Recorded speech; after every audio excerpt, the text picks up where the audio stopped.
Millets dosa எப்படி செய்யலாம் அப்படின்றத இந்த வீடியோவில் பார்க்க போகிறோம். நம்ம நார்மலாக செய்கிற அரிசி, இட்லி, தோசை இதுக்கு ரீப்ளேஸ்மெண்ட்டாக இந்த தோசையை நம்ம செய்யலாம். ரொம்ப டேஸ்ட்டாக இருக்கும், ஆல்சோ ஹெல்த்தியாகவும் இருக்கும். இப்போ இதை நம்ம எப்படி செய்யலாம் அப்படின்றத பார்க்கலாம்.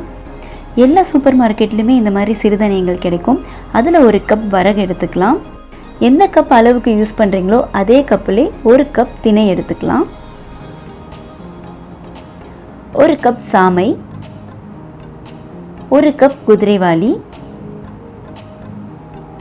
ஒரு கப் ராகி அதாவது கேழ்வரகு எடுத்துக்கலாம். ஒரு கப் கம்பு எடுத்துக்கலாம். கருப்பு உளுந்து மட்டும் 1.5 கப்பு சேர்த்துக்கலாம்.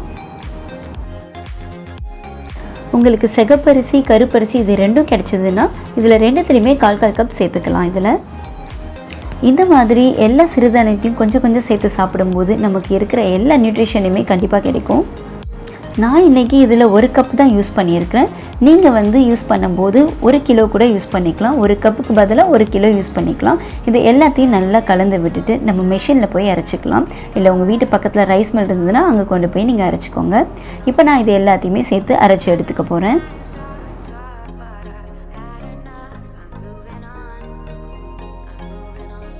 நல்லா மாவு பதத்தில் அரைச்சி எடுத்துகிட்டு வந்தாச்சு. இப்போ இதை நீங்கள் ஒரு 3 to 6 months கூட நீங்கள் ஸ்டோர் பண்ணி வச்சுக்கலாம். அதுலேருந்து நான் இப்போ 1 கப் எடுத்து தோசை செய்கிறதுக்கு யூஸ் பண்ணிக்க போகிறேன். நீங்கள் இதில் அடை கூட செய்யலாம். இப்போ இந்த 1 கப்பில் கொஞ்சம் சால்ட், கொஞ்சம் தேவையான அளவுக்கு தண்ணி சேர்த்துக்கலாம்.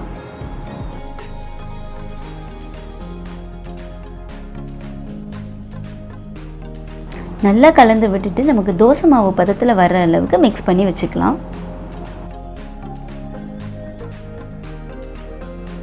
நீங்கள் ஏதாவது டயட்டில் இருந்தீங்கன்னா, அப்போது இட்லி, தோசை இதெல்லாம் சாப்பிடக்கூடாதுன்னு அவாய்ட் பண்ணியிருந்தீங்கன்னா, வெறும் சப்பாத்தி மட்டுமே சாப்பிட்டுட்டு இருக்கும்போது இந்த மாதிரி மில்லட்ஸில் நீங்கள் தோசை செஞ்சு சாப்பிட்டீங்கன்னா கண்டிப்பாக ஹெல்த்தியாக இருக்கும்.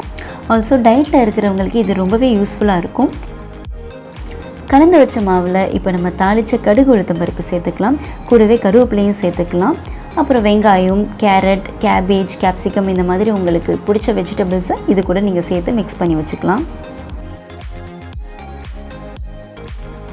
அவ்வளோதான், மாவு ரெடி ஆயிடுச்சு. இப்போ நம்ம இதை எடுத்துகிட்டு போய் தோசை ஊற்றிடலாம்.